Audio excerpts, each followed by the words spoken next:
اللہ فرماتا ہے اے میرے بندے، جب ساری دنیا تجھے ٹھکرا دے، جب تیرے اپنے تجھے دکھ دینے لگیں، جب تیرے اپنے تجھے درد دینے لگیں، جب لوگ تیرا جینا حرام کر دیں، جب تو خود سے بھی مایوس ہو جائے، تو یاد رکھ میں رب اس وقت بھی تیرے ساتھ رہتا ہوں۔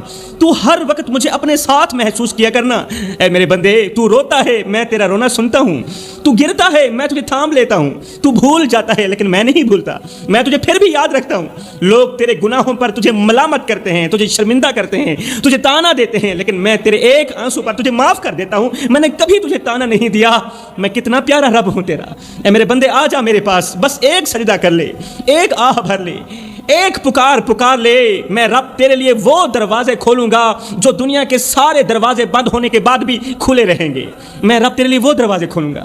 اے میرے بندے، تو زمین سے لے کر آسمان تک گناہوں سے بھر دے، میں رب تجھے پھر بھی معاف کر دوں گا، مگر یاد رکھ 2 گناہ کبھی معاف نہیں کروں گا۔ اللہ، زمین سے لے کر آسمان تک گناہوں سے بھر دوں، تو مجھے معاف کر دے گا، مگر وہ کون سے گناہ ہیں جو تو کبھی بھی معاف نہیں کرے گا؟ میرا اللہ فرماتا ہے نمبر 1، اپنے ماں باپ کو دکھ مت دینا، اپنے ماں باپ کو درد مت دینا، بوڑھے باپ کی آنکھوں سے آنسو مت نکالنا، اور نمبر 2، یہ جو 3 انچ کی تیری پیشانی ہے نا، یہ میں رب کے سوا کسی غیر کے آگے مت جھکانا۔ جوانو، یہاں پر میں تمہیں آنکھوں سے آنسو نکالنے والا ایک واقعہ سناتا ہوں۔ ایک نوجوان لڑکی تھی، باپ دنیا سے جا چکا تھا، ماں دن بھر لوگوں کے گھروں میں برتن دھوتی اور بیٹی دن رات کتابوں سے چمٹی رہتی۔ بیٹی تعلیم حاصل کر رہی تھی۔ بیٹی کی آنکھوں میں ایک خواب تھا کہ میں ڈاکٹر بن کر ماں کو سکون دوں گی۔ ہائے، ماں لوگوں کے جوتے صاف کرتی، کپڑے دھوتی کہ کسی نہ کسی طرح میری بیٹی کامیاب ہو جائے۔ خیر، امتحان کا دن آیا، ماں نے سادہ سا دوپٹہ استری کیا، بیٹی کو لپٹا کر کہا میری بچی تو بس کامیاب ہو جا، جا امتحان دینے، تو کامیاب ہو جا، جس دن تو کامیاب ہو جائے گی نا، اس دن میں اپنا سارا دکھ بھول جاؤں گی۔ بیٹی امتحان دینے چلی گئی، سارا پرچہ بہترین ہوا۔ میری قوم کے نوجوانوں، دل کے کانوں سے سنیے گا، سارا پرچہ بہترین ہوا، لیکن آخری سوال پر بیٹی کی آنکھوں سے آنسو بہنے لگے۔ آخری سوال پر بیٹی کی آنکھوں سے آنسو بہنے لگے۔ آخر وہ کون سا سوال تھا جس نے اسے رونے پر مجبور کر دیا؟ سوال یہ تھا کہ ماں کی قربانی پر نوٹ لکھیں۔ سوال تھا ماں کی قربانی پر نوٹ لکھیں۔ ہائے، یہ سوال پڑھتے ہی قلم کانپ گیا، الفاظ ساتھ چھوڑ گئے، اور بیٹی نے خالی کاغذ پر روتے ہوئے بس اتنا ہی لکھا کہ میری ماں کی انگلیوں پر چھالے ہیں۔ اس نے روتے ہوئے بس اتنا ہی لکھا کہ میری ماں کی انگلیوں پر چھالے ہیں، میری ماں آج بھی میری خاطر لوگوں کے جوتے صاف کر رہی ہے، میری ماں آج بھی میری خاطر لوگوں کے برتن مانج رہی ہے، لوگوں کے کپڑے دھو رہی ہے۔ بس روتے ہوئے یہ 2 لائنیں لکھ کر بیٹی نے پرچہ چھوڑ دیا، واپس گھر آ گئی۔ جب نتیجہ آیا تو وہ بچی پورے شہر میں ٹاپ کر چکی تھی، لیکن افسوس اس وقت ماں نہیں رہی تھی۔ بچی پورے شہر میں ٹاپ کر چکی تھی، لیکن افسوس اس وقت ماں نہیں رہی تھی۔ نتیجہ آنے سے پہلے ہی ماں ہمیشہ کے لیے خاموش ہو گئی تھی۔ وہ بچی جس نے کامیابی کے خواب صرف ماں کے لیے دیکھے تھے، آج اس بچی کا سر ماں کی قبر کے پتھروں پر رکھا تھا، اور آنکھوں سے بہتا ہر آنسو یہ کہہ رہا تھا، ماں میں کامیاب ہو گئی، لیکن تو کہاں چلی گئی؟ دیکھنا، تیری بیٹی پورے شہر میں سب سے بڑھ کر کامیاب ہوئی ہے، لیکن تو کہاں چلے گئی؟ یہ دن دیکھنا تیرے نصیب میں کیوں نہیں لکھا تھا؟ جوانو، کامیابی وہ نہیں جو تمہیں دنیا کے سامنے سرخرو کرے، کامیابی وہ ہے جو تمہیں ان آنکھوں کے سامنے شرمندہ نہ کرے جنہوں نے تمہارے لیے نیندیں قربان کی، تمہاری ماں، تمہارا باپ، جنہوں نے تمہارے لیے کپڑے دھوئے، جوتے صاف کیے۔ جوانو، یاد رہے، دنیا کی ہر کامیابی ماں باپ کی آخری سانس کے بعد بے معنی ہو جاتی ہے۔ جو رات ماں کے قدموں میں بیٹھ کر گزرتی ہے نا، وہی رات تمہاری تقدیر لکھتی ہے، وہی رات تمہارے مقدر لکھتی ہے، نصیب لکھتی ہے۔ جو نوجوان باپ کی خاموشی نہ سمجھے، وہ دنیا کی ساری آوازیں سن کر بھی اندھا رہتا ہے۔ جو نوجوان باپ کی خاموشی نہیں سمجھ سکتا، دولت وہ نہیں جو جیب میں ہو، ارے دولت وہ ہے جو ماں کی ہتھیلی پر رکھ کر سکون دے، ماں کی ہتھیلی پر رکھ کر دعائیں دلوائے۔ جو ماں باپ کے سامنے اونچی آواز میں بولتا ہے، کل وہ دنیا کے سامنے جھکنے پر مجبور ہو جائے گا، کیونکہ اللہ کا ترازو صرف انصاف ہی تولتا ہے۔ ایک باپ اپنی بیٹی کو لے کر ہسپتال کی سیڑھیوں پر بیٹھا ہوا تھا، بیٹی کا جسم بخار میں جل رہا تھا، اور باپ کی جیب خالی تھی۔ کاؤنٹر پر کھڑے ہو کر باپ نے ڈاکٹر سے کہا، دوائی بعد میں لے لوں گا، پہلے میری بچی کو دیکھ تو لو، میری بچی کی طبیعت تو چیک کر لو۔ جواب ملا، نہیں، پہلے پیسے دو پھر علاج ہوگا، پہلے پیسے دو، پہلے فیس ادا کرو، پھر چیک اپ ہوگا۔ باپ واپس آیا، بیٹی کے چہرے پر ہاتھ رکھا اور آسمان کی طرف دیکھ کر کہا، یا اللہ، اور مجھے پیدا کرنے والے، آج اگر میری بیٹی مر گئی تو میرا حساب تو کرے گا، کیونکہ دنیا نے تو میرا دروازہ بند کر دیا ہے۔ جوانوں، قصہ مختصر، کچھ لمحے بعد بیٹی کا ہاتھ ٹھنڈا ہو گیا۔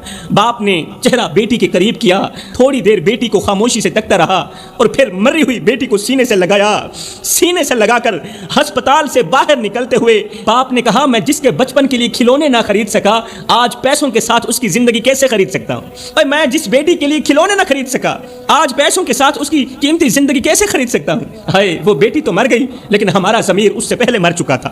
ہم سب نے اسے مرتے دیکھا مگر کوئی آگے نہ بڑھا۔ ہم نے اس کے باپ کی آنکھوں میں آنسو دیکھے لیکن ہاتھ نہ تھاما۔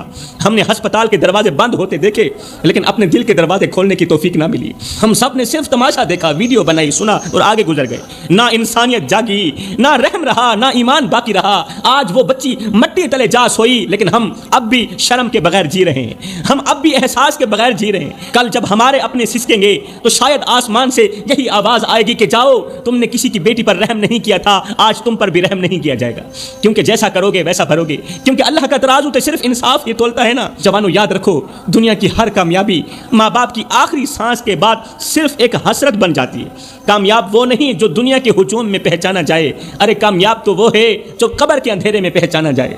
کامیاب وہ نہیں جو وقت کے ساتھ چلے، کامیاب وہ ہے جو وقت سے پہلے اپنے رب کو راضی کر لے، جو قبر سے پہلے قبر کی تیاری کر لے۔ کامیاب وہ نہیں جو دنیا کی فکر کرتا ہے، ارے کامیاب تو وہ ہے جو آخرت کی فکر میں لگا رہتا ہے۔ ایک نوجوان تھا، وہ روز قبرستان کے پاس سے گزرتا تھا، کانوں میں ہینڈ فری، دل میں دنیا کی لذتیں۔ وہ قبرستان کو دیکھ کر طنزیہ انداز میں ہنستا اور ساتھ ہی کہتا کہ یہ سب مرے ہوئے لوگ ہیں، اب ان کی بھلا کیا اہمیت رہی ہے؟ زندگی جینے کے لیے ہے، قبر سوچنے کے لیے نہیں ہے۔ ارے زندگی تو مزے کا نام ہے، آخرت کی فکر کا نام نہیں ہے۔ ہائے قریب ہی ایک قبر پر روزانہ شام کو ایک بوڑھا شخص آ کر بیٹھتا تھا، قبر پر پھول ڈالتا تھا، قرآن پڑھتا اور پھر واپس چلا جاتا۔ ہینڈ فری لگا کر گانے سننے والے لڑکے کو ایک دن تجسس ہوا۔ وہ لڑکا اس بوڑھے شخص کے پاس گیا، قریب گیا، پوچھا بابا جی یہاں روز کیوں آتے ہو؟ قبر سے تو کوئی واپس نہیں آتا، اور ویسے ہی ان کی کیا اہمیت رہی ہے؟ پھر پھول کیوں ڈالتے ہو؟ پھر قرآن کیوں پڑھتے ہو؟ نوجوان کی یہ بات سن کر بوڑھے نے نظریں اٹھائیں، آہستہ سے بولا بیٹا یہ میری مری ہوئی بیوی کی قبر ہے، 40 سال ہم لوگ ایک ساتھ جیے، آج بھی میں اسی سے بات کرنے آتا ہوں، یہ میری بیوی کی قبر ہے کیونکہ 40 سال ہم نے ایک ساتھ گزارے، اور آج میں بیوی سے بات کرنے آتا ہوں کیونکہ دنیا نے ساتھ چھوڑا مگر میری بیوی نے زندگی کے ہر موڑ پر میرا ہاتھ تھاما۔ اب بھی میں دعا دیتا ہوں کہ اس کی قبر میں سکون ہو، میری بیوی کی قبر جنت کے باغوں میں سے ایک باغ بن جائے۔ ہائے یہ سنتے ہی لڑکا خاموش ہو گیا، ہینڈ فری لگا کر سننے والا لڑکا خاموش ہو گیا اور پہلی بار اپنے کانوں سے ہینڈ فری نکال کر خاموشی سے ایک قبر کے پاس بیٹھ کر خود سے سوال کیا کہ اگر میں مر گیا تو کیا میرے لیے کوئی روئے گا؟ اگر میں مر گیا تو کیا میری قبر پر کوئی پھول ڈالنے آئے گا؟ اگر میں مر گیا تو کیا میری قبر پر کوئی قرآن پڑھنے آئے گا؟ میرے جانے کے بعد کوئی مجھے اچھے لفظوں میں یاد کرے گا یا نہیں کرے گا؟ یہ وہ لمحہ تھا جب زندگی میں پہلی بار اس کی آنکھوں سے آنسو نکلے، اور اگلے دن وہی لڑکا مسجد کے اندر بیٹھا قرآن پڑھ رہا تھا۔ جب اللہ چاہے تو پتھر دلوں کو ایک پل میں موم کر سکتا ہے۔ جوانوں تم کوشش تو کرو اللہ کی طرف آنے کی، اللہ تمہاری غیب سے مدد کرے گا۔ جب اللہ تمہاری غیب سے مدد کرے گا پھر شیطان ہار جائے گا، تم جیت جاؤ گے۔ آج کس کس کا رونا رویا جائے؟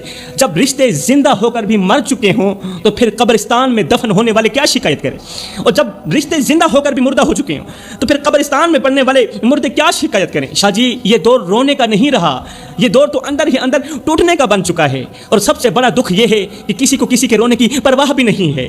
جوانو آؤ میں تمہیں یہاں پر ایک درد بھرا واقعہ سناتا ہوں، درد بھرے جملے سناتا ہوں۔ باپ نے نم آنکھوں سے بیٹے کی طرف دیکھا اور کانپتی ہوئی آواز میں کہا او میرے بیٹے، جب تو پیدا ہوا میں نے اپنی خوشیوں کا جنازہ نکال دیا، تو نے چلنا سیکھا میں نے گرنا سیکھا، تو نے ہنسنا سیکھا میں باپ نے رونا سیکھا، تیرا ہر نیا کپڑا میری پرانی قمیض کی قربانی سے آتا تھا بیٹا میرے پیروں پہ چھالے صرف تیری وجہ سے، میری کمر جھکی ہوئی ہے تو صرف تیری وجہ سے، میرے ہاتھوں میں چھالے صرف تیری وجہ سے پڑے۔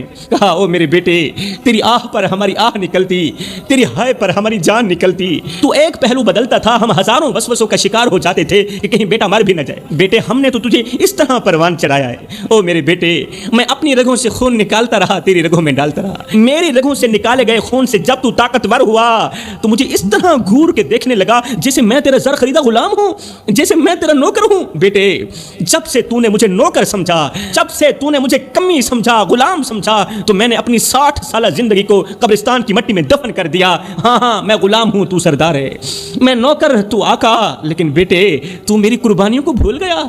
تو میرے دن رات کے تڑپنے کو بھول گیا؟ تو بھول گیا کہ کس طرح میں نے اپنی خواہشوں کا گلا گھونٹ کر تیرے خوابوں کو پروان چڑھایا؟ بیٹا میں جان چکا ہوں کہ اب تیرے دل میں میرے لیے کوئی جگہ باقی نہیں رہی۔ بیٹا میں جان چکا ہوں کہ اب تیرے دل میں میری محبت باقی نہیں رہی، نہ احساس باقی رہا، نہ وقت باقی رہا۔ تیرے تلخ رویے نے، تیری تلخ باتوں نے مجھے جیتے جی مار دیا۔ میں وہ باپ ہوں جس نے تجھے ہر بار معاف کیا، ہر بار معاف کیا، مگر آج خود کو معاف نہیں کر پا رہا کہ میں نے تجھے اتنی محبت کیوں دی، خود کو معاف نہیں کر پا رہا۔ بیٹا میں تیرے لیے بوجھ ہی صحیح، مگر میرے مرنے کے بعد مجھ پر ایک احسان ضرور کرنا، میری میت کو کندھا ضرور دینا۔ بیٹے میری میت کو کندھا ضرور دینا، اور میری قبر پر جب آنا تو مسکراتے ہوئے آنا، روتے ہوئے مت آنا، کیونکہ اس وقت تیرے آنسو صاف کرنے کے لیے میرے پاس ہاتھ نہیں ہوں گے۔ اگر تو باہر روتا رہا مجھے تو قبر میں بھی سکون نہیں آئے گا کہ میرا لال رو رہا ہے۔ خدا را میرے بھائیو، اپنے ماں باپ کو اتنا دکھ مت دو کہ وہ بیچارے موت مانگنے پر مجبور ہو جائیں۔ اپنے ماں باپ کو اتنا درد مت دو کہ وہ بیچارے خودکشیاں کرنے لگیں۔ کسی کو اتنا مت ستاؤ، کسی کو اتنا مت رلاؤ کہ وہ اللہ کے سامنے تمہارا نام لے کر رو پڑے۔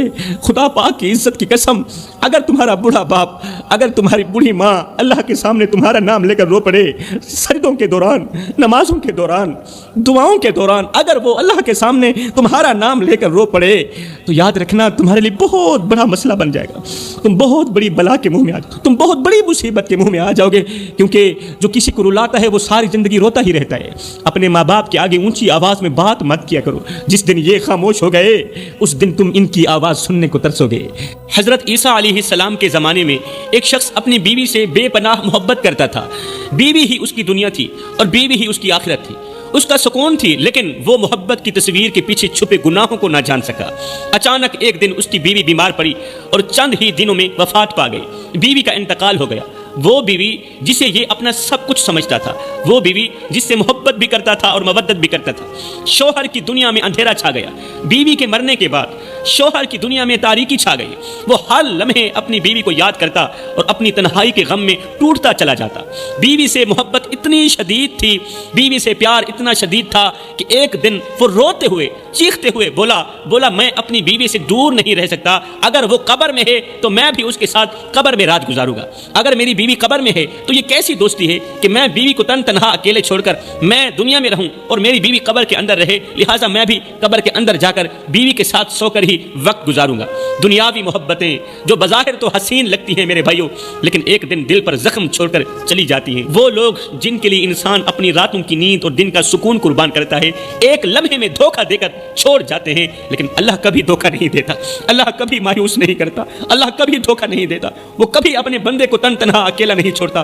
سوچو کیسی بے وفائی ہے ہماری کہ جس رب نے ہماری ہر سانس کو ممکن بنایا، جس رب نے ہماری ہر سانس کو ممکن بنایا اور ہر سانس میں سکون رکھا، خوشی رکھی، ہم اسی کو بھول کر ان کے پیچھے دوڑتے ہیں جو ہماری روح کو توڑ کر ہمیں تنہا چھوڑ کر چلے جاتے ہیں۔ ہم ان سے محبت کرتے ہیں جو ہمارے آنسو دیکھ کر ہنستے ہیں، لیکن اس اللہ کو بھول جاتے ہیں جو ہماری ہر گریہ کو اپنی رحمت میں بدل دیتا ہے۔ وہ دل جو دنیاوی محبتوں کے پیچھے بھاگتا ہے نا، ایک دن پچھتاوے اور اندھیرے کا شکار ہو جاتا ہے۔